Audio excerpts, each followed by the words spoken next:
Imagine gazing up at the sky and seeing not just drifting clouds, but an entire city suspended among them, gleaming towers, floating parks, and people going about their daily lives miles above the Earth's surface. It sounds like something from a futuristic novel, but what if it wasn't just fantasy?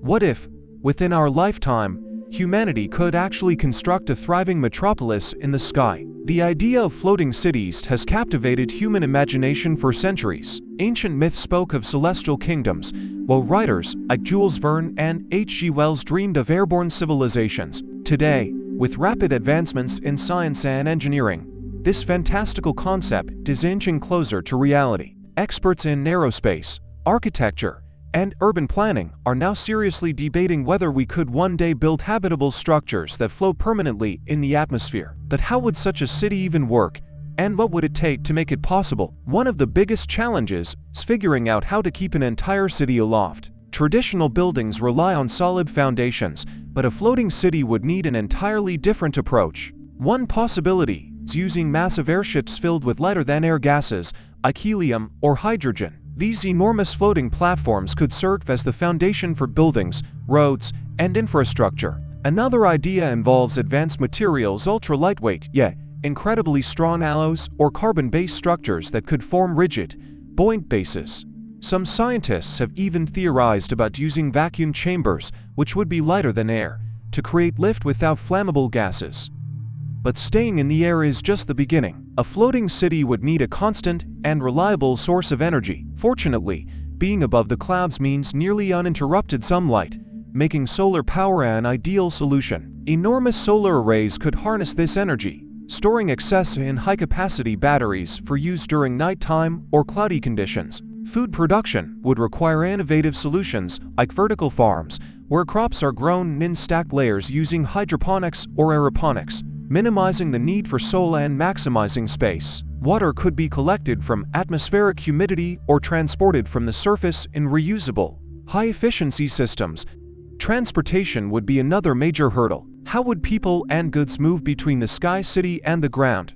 One option could be fleets of electric aircraft or high-speed elevators running along tethers anchored to the earth. Inside the city, compact electric vehicles, moving walkways, or even personal drones might replace traditional cars to keep traffic efficient and emissions low. Of course, living in the sky comes with its own set of dangers. The upper atmosphere is a harsh environment. Extreme winds, freezing temperatures, and powerful storms could pose serious threats. Engineers would need to design structures capable of withstanding hurricane force, winds, and sudden pressure changes.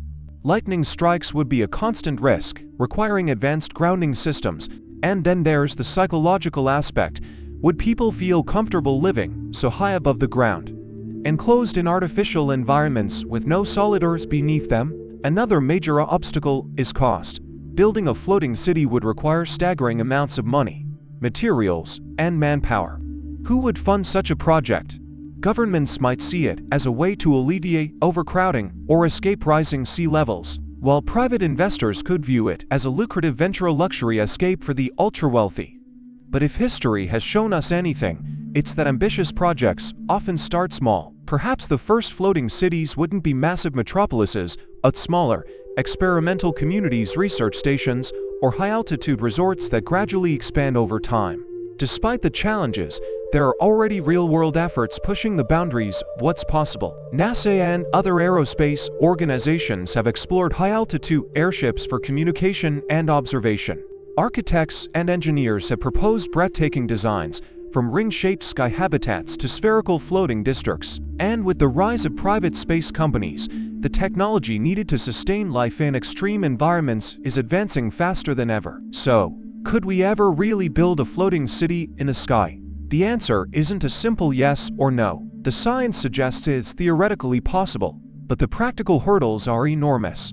It would require breakthroughs in materials, energy, and construction, not to mention a global commitment to funding and innovation. Yet, humanity has a way of turning the impossible into reality. Think of how airplanes, skyscrapers, and space travel were once considered unthinkable. Perhaps one day, a child looking up at the clouds won't just see shapes and dreams, but a real, thriving city where people live, work, and dream even bigger. Until then, The idea of a floating city remains one of the most exciting frontiers of human imagination, a challenge waiting for the right minds, the right technology, and the right moment in history to make it happen. Hey there, if you're enjoying this video and appreciate the effort behind it, don't forget to like this video.